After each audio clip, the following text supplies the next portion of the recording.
Hi, പുതിയൊരു വീഡിയോയിലേക്ക് സ്വാഗതം. ഈ വീഡിയോ നിങ്ങൾ പ്രതീക്ഷിക്കുന്ന പോലെ തന്നെ ഈ വീഡിയോവും ഹൈറിച്ചിനെ കുറിച്ച് തന്നെയാണ്. നമ്മൾ പ്രതീക്ഷിക്കുന്നതിൻ്റെ അപ്പുറത്തുള്ള കാര്യങ്ങളാണ് സംഭവിക്കുന്നത്.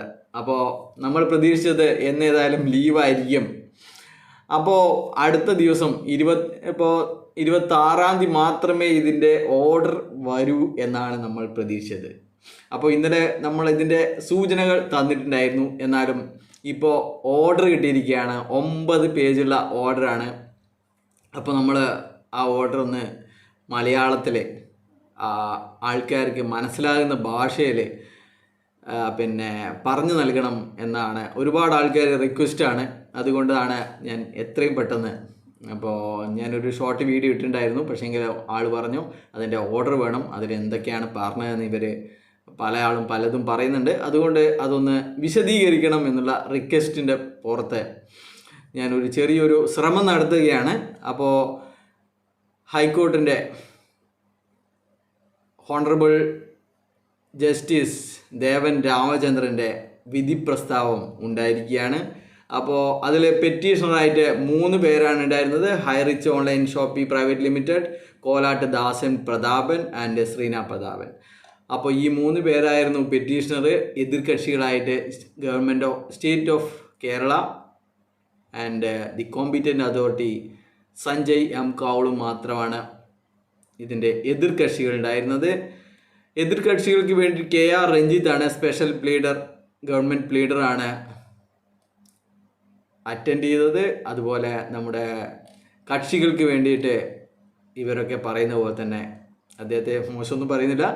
ഇദ്ദേഹത്തെ ഇവരുടെ വളരെ പ്രഗത്ഭനായ വക്കീൽ തന്നെയാണ് അദ്ദേഹം. അശ്വിൻ ഗോപകുമാറും ടീമുമാണ് കോടതിയിൽ വാദങ്ങളൊക്കെ നടത്തിയത്.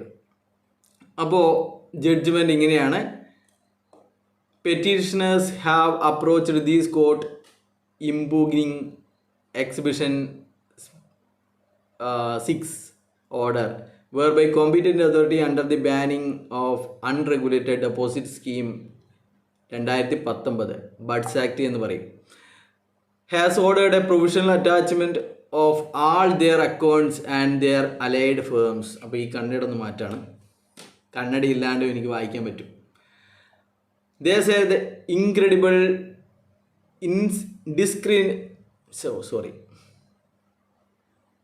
discernible from exhibit number 6 itself. This has been done solely on the basis of report from the sub-inspector of police, Cherpa police station, without any independent inquiry or investigation being conducted by the competent authority, and therefore that is illegal and unlawful in law എന്ന് പറഞ്ഞിരിക്കുന്നത്. അപ്പോൾ ഇവർ പറയുന്നതാണ് നമ്മുടെ കക്ഷികളുടെ അക്കൗണ്ടുകളൊക്കെ buds act പ്രകാരം competent അതോറിറ്റിയായ ഇതിൻ്റെ ചുമതലപ്പെടുത്തിയുള്ള പരമാധികാരിയായ Sanjay M cowl മരവിപ്പിച്ചിരിക്കുകയാണ്. മരവിപ്പ് മാറ്റാൻ വേണ്ടിയിട്ട് ഈ കോടതി ഇടപെടണം. ഈ മരവിപ്പ് ഉണ്ടാക്കിയിരിക്കുന്നത് ചേർപ്പ് പോലീസ് സ്റ്റേഷനിലെ ഇൻസ്പെക്ടറുടെ പോലീസ് റിപ്പോർട്ടിൻ്റെ അടിസ്ഥാനത്തിലാണ്. ആ അടിസ്ഥാനത്തിൽ നമ്മുടെ കോമ്പീറ്റൻ്റ് അതോറിറ്റിയായ സഞ്ജയ് എം കൗള് യാന്ത്രികമായി പ്രവർത്തിച്ചു എന്നാണ് പറയുന്നത്. അതുകൊണ്ട് തന്നെ ഈ ഒരു ഓർഡർ ഇല്ലീഗലാണ്, അൺലോഫുള്ളാണ്, നിയമപരമല്ല, നിലനിൽക്കുന്നതല്ല എന്നൊക്കെയാണ് ഇദ്ദേഹം പറയുന്നത്. നമ്മുടെ ആ ഒരു അറ്റാച്ച്മെൻറ്റ്, പ്രൊവിഷണൽ അറ്റാച്ച്മെൻറ്റ് ഓർഡറില്ലേ, അതിനെക്കുറിച്ചാണ് പറയുന്നത്. രണ്ടാമതായിട്ട് ശ്രീ അശ്വിൻ ഗോപകുമാർ, പ്രഗത്ഭനായ വക്കീൽ, പറയുന്നത് കോമ്പീറ്റൻ്റ് അതോറിറ്റി ഇങ്ങനെ ഒരു ഓർഡർ ഉണ്ടാക്കിയത് കൊണ്ട് നമ്മുടെ കമ്പനിയുടെ നിലനിൽപ്പ് തന്നെ ഇല്ലാതായിരിക്കുന്നു. നമ്മളിപ്പോൾ പ്രവർത്തിക്കുന്നുണ്ടോ തന്നെ ആൾക്കാർക്ക് സംശയമാണ്. ഇവർക്ക് സ്കീമുണ്ട്, ഇവർക്ക് പണം സ്വീകരിക്കാൻ പറ്റുന്നില്ല, ഡെപ്പോസിറ്റുകൾ സ്വീകരിക്കാൻ പറ്റുന്നില്ല. അതുകൊണ്ട് തന്നെ കമ്പനിക്ക് ബിസിനസ് ഒന്നും നടത്താൻ സാധിക്കുന്നില്ല എന്ന് ഇദ്ദേഹം പറയുകയാണ്. He explained that allegation against the client appears to be that they conducted some kind of deposit scheme without admitting it any manner. നമ്മളത് അഡ്മിറ്റ് ചെയ്തിട്ടില്ല, നമ്മളത് സമ്മതിച്ചിട്ടില്ല. Even such investigation is to be taken forward. നടപടികൾ investigation നടന്നോട്ടെ, പക്ഷേങ്കിൽ ഈ freeze ചെയ്യേണ്ട യാതൊരു ആവശ്യവുമില്ല എന്നാണ് പറയുന്നത് ഇദ്ദേഹം.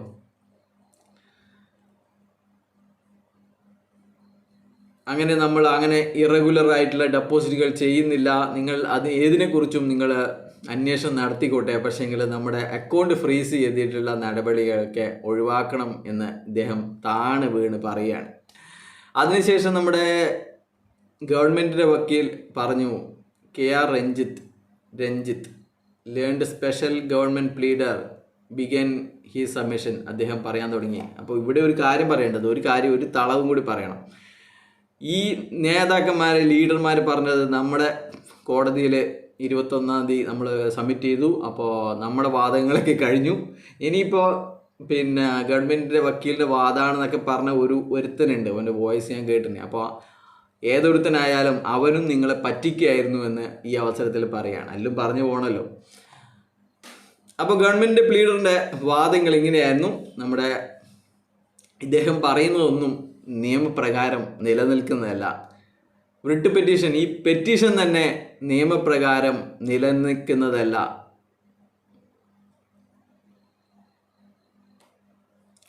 സെക്ഷൻ 7(3) പ്രകാരമാണ്. സെക്ഷൻ 7(3) പ്രകാരം, ബഡ്സ് ആക്ടിൻ്റെ സെക്ഷൻ 7(3) പ്രകാരം ഒരു court, designated court, session court ഇവിടെ നിലവിലുണ്ട്. ആ കോർട്ടിലാണ് ഇത്തരം കാര്യങ്ങൾക്ക് വേണ്ടി കക്ഷി ബന്ധപ്പെടേണ്ടത്. അത് ഈ കോർട്ടിലല്ല. അതുകൊണ്ട് ഈ സാധനം തള്ളിക്കളയണം എന്ന് പറയുന്നു.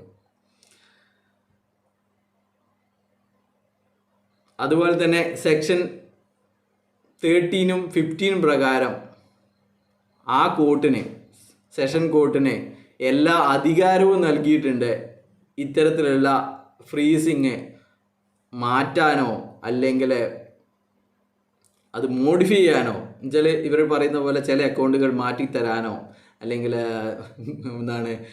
ഓഫീസിൻ്റെ ഫ്രീസിങ് മാറ്റാനോ, അങ്ങനെ പലതും, വാഹനങ്ങളുടേത്, അങ്ങനെയുള്ള കാര്യങ്ങളൊക്കെ ഉള്ള അധികാരം. ഇനി ഈവൻ ഈ ഓർഡർ തന്നെ ക്യാൻസൽ ചെയ്യാനുള്ള അധികാരവും ആ കോർട്ടിനുണ്ട്. അതുകൊണ്ട് ഇങ്ങനെ ഇത്തരത്തിലുള്ള കരച്ചിലുകൾ ഇവിടെ അഡ്മിറ്റ് ചെയ്യരുത്, ഇത് അക്സെപ്റ്റ് ചെയ്യരുത് എന്നാണ് പറയുന്നത്. ഒന്നുകൂടി, he added that contrary to the submission of Shri Ashwin Gopakumar പറഞ്ഞ കാര്യത്തിൽ ഒരു കാര്യം കൂടി അദ്ദേഹം വ്യക്തമാക്കുന്നു. The competent authority has not acted merely on the basis of unverified report of police authority. Police അതോറിറ്റിയുടെ റിപ്പോർട്ടിൻ്റെ മാത്രം ബേസിസിലല്ല കോമ്പീറ്റൻ്റ് അതോറിറ്റി നടപടിയെടുത്തിരിക്കുന്നത്.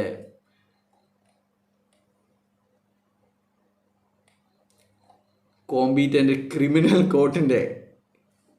കോർട്ടിൻ്റെ ഉത്തരവിൻ്റെ അടിസ്ഥാനത്തിലാണ് ഈ നടപടികൾ എടുത്തിരിക്കുന്നത്. അല്ലാണ്ട് പോലീസ് റിപ്പോർട്ടിൻ്റെ അടിസ്ഥാനത്തിൽ കോടതി പറഞ്ഞിട്ടാണ് നടപടി എടുത്തിരിക്കുന്നത് എന്നുള്ള കാര്യം ക്രിമിനൽ കോർട്ടാണ്. ക്രിമിനൽ കോർട്ടിൻ്റെ ഉത്തരവിൽ പ്രകാരമാണ് നടപടി എടുത്തിരിക്കുന്നത്. അതുകൊണ്ട് തന്നെ ഈ പെറ്റീഷൻ തള്ളിക്കളയണമെന്ന് പറഞ്ഞിരിക്കുകയാണ്. അപ്പോൾ തന്നെ നമ്മുടെ അശ്വിൻ ഗോപകുമാർ എഴുന്നേറ്റു. ഇദ്ദേഹം പറയുന്നത് പൂർണ്ണമായും ശരിയല്ല.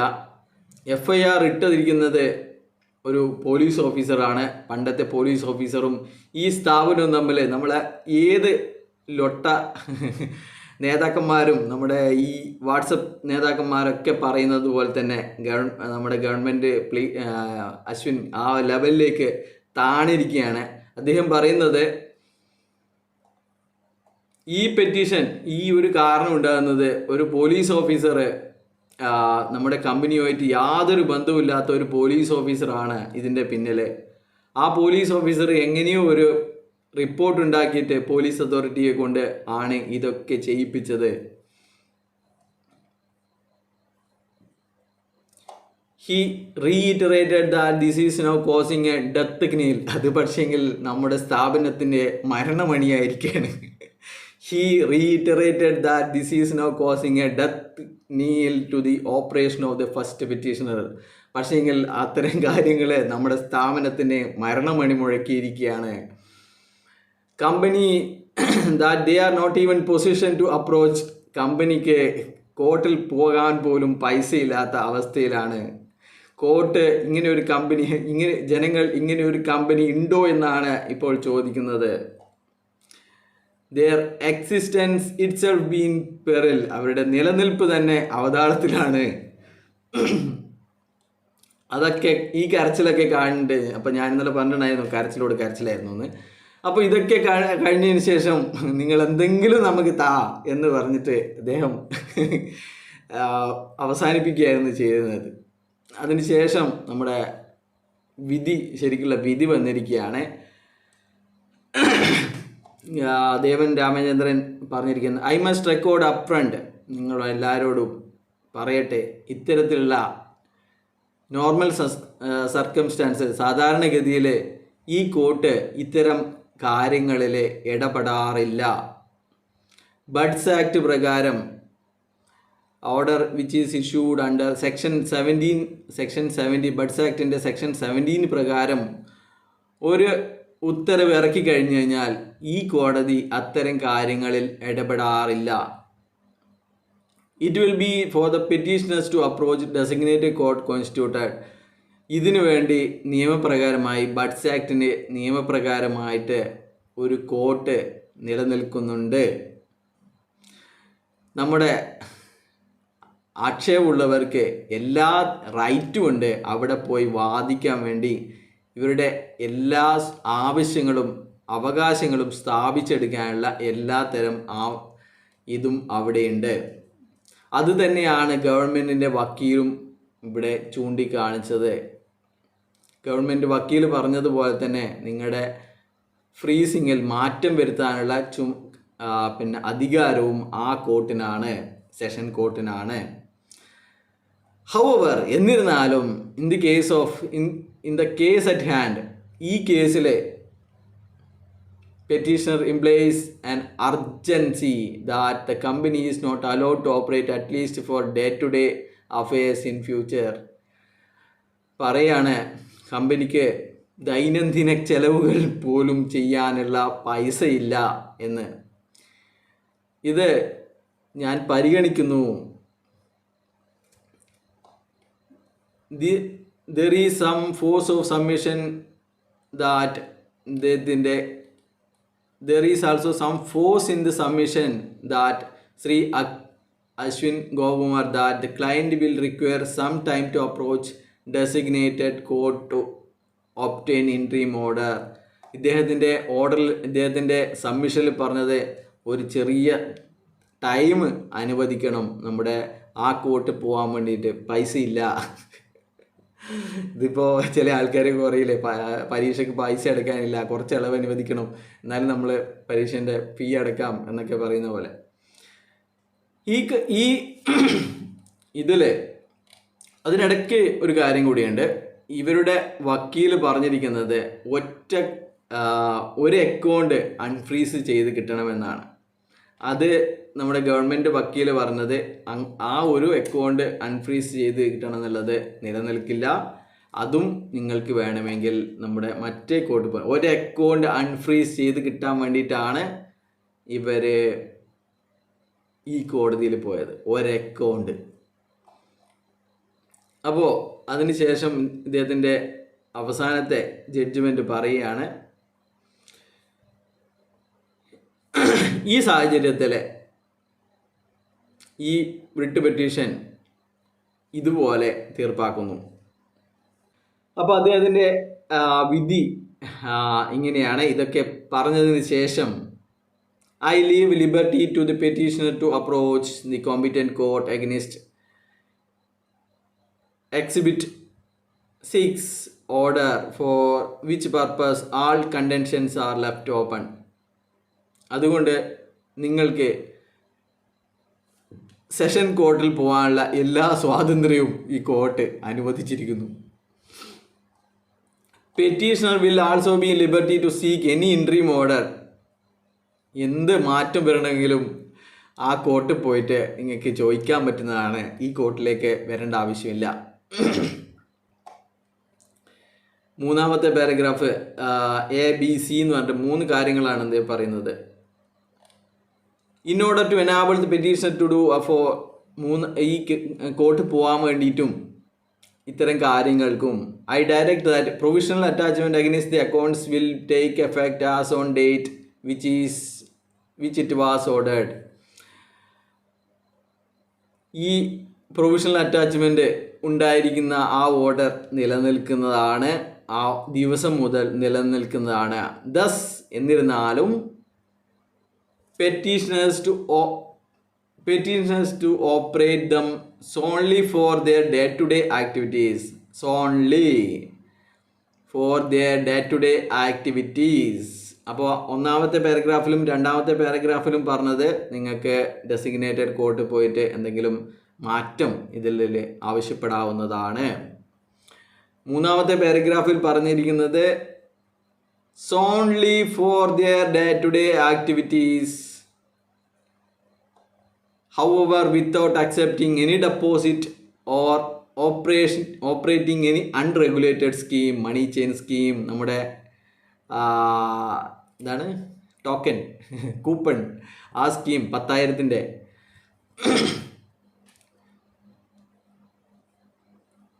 ദൈനംദിന ചെലവുകൾക്ക് വേണ്ടി മാത്രമായിട്ട് ഒരു ഡെപ്പോസിറ്റും സ്വീകരിക്കാതെ ഒരു അൺറെഗുലേറ്റ് മണി ചെയിനും ചെയ്യാതെ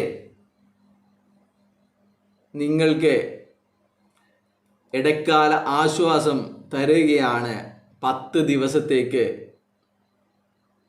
ഈ ജഡ്ജ്മെൻറ്റിൻ്റെ ഓർഡർ കിട്ടുന്ന അന്ന് മുതൽ 10 ദിവസത്തേക്ക് നിങ്ങളുടെ ദൈനംദിന ചെലവുകൾക്കുള്ള പൈസ ഈ അക്കൗണ്ടിൽ നിന്ന് എടുക്കാം. പക്ഷേങ്കിൽ നിങ്ങൾ ഒരു ഡെപ്പോസിറ്റും സ്വീകരിക്കരുത്, ഒരു അൺറെഗുലേറ്റഡ് ഡെപ്പോസിറ്റ് സ്കീം നമ്മുടെ മണി ചെയിനും നടത്തരുത്. Which is singularly intended to enable the petitioners to move designated court in terms of for liberty. ഇത് നിങ്ങളുടെ ഡെസിഗ്നേറ്റഡ് കോർട്ടിൽ പോകാൻ വേണ്ടിയിട്ട് മാത്രമാണ് നിങ്ങൾക്ക് ഇത് തരുന്നത്. ദൈനംദിന ചെലവുകൾ എന്ന് പറഞ്ഞു കഴിഞ്ഞാൽ എന്തൊക്കെയാണ്? അപ്പോൾ ആ ആവശ്യങ്ങൾക്ക് മാത്രമാണ് നിങ്ങൾക്ക് അവർക്ക് ഈ അക്കൗണ്ട് 10 ദിവസത്തേക്ക് ഓപ്പറേറ്റ് ചെയ്യാൻ വേണ്ടിയിട്ട്. ദൈനംദിന ചെലവുകൾ എന്ന് പറഞ്ഞു കഴിഞ്ഞാൽ നമുക്കറിയാലോ, അരി, ചായപ്പൊടി, അങ്ങനെയുള്ളത്. പിന്നെ ക്രിസ്മസിന് കേക്ക് മേടിക്കാം, നമുക്ക് വേറെ ടൂറിന് പോകാൻ പറ്റില്ല, അല്ലെങ്കിൽ ഞായറാഴ്ചയുള്ള പേ ഔട്ട് നടത്താൻ സാധിക്കില്ല. പിന്നെയുള്ളത് എന്താണ്, അങ്ങനെയുള്ള കാര്യങ്ങളും പിന്നെ മറ്റ് കടബാധ്യതകൾ തീർക്കാൻ പാടില്ല. അപ്പോൾ എന്ത് തന്നെ പണം പിൻവലിക്കാൻ വേണ്ടി പോയി കഴിഞ്ഞാലും അതിനുള്ള കാരണം കാണിക്കണം.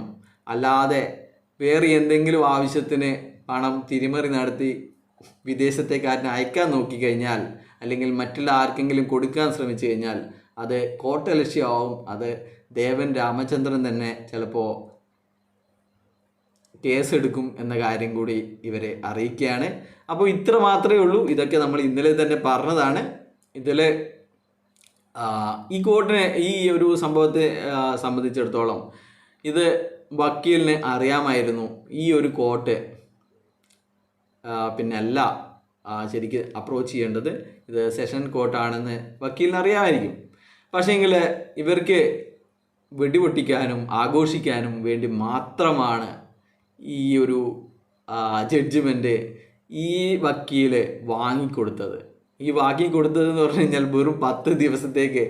നമ്മൾ ഇത്രയും കാര്യങ്ങളൊക്കെ കൊടുത്ത് വക്കീലിന് ഫീസൊക്കെ കൊടുത്ത് പോയി കഴിഞ്ഞാൽ എന്തെങ്കിലും കിട്ടൂലേ?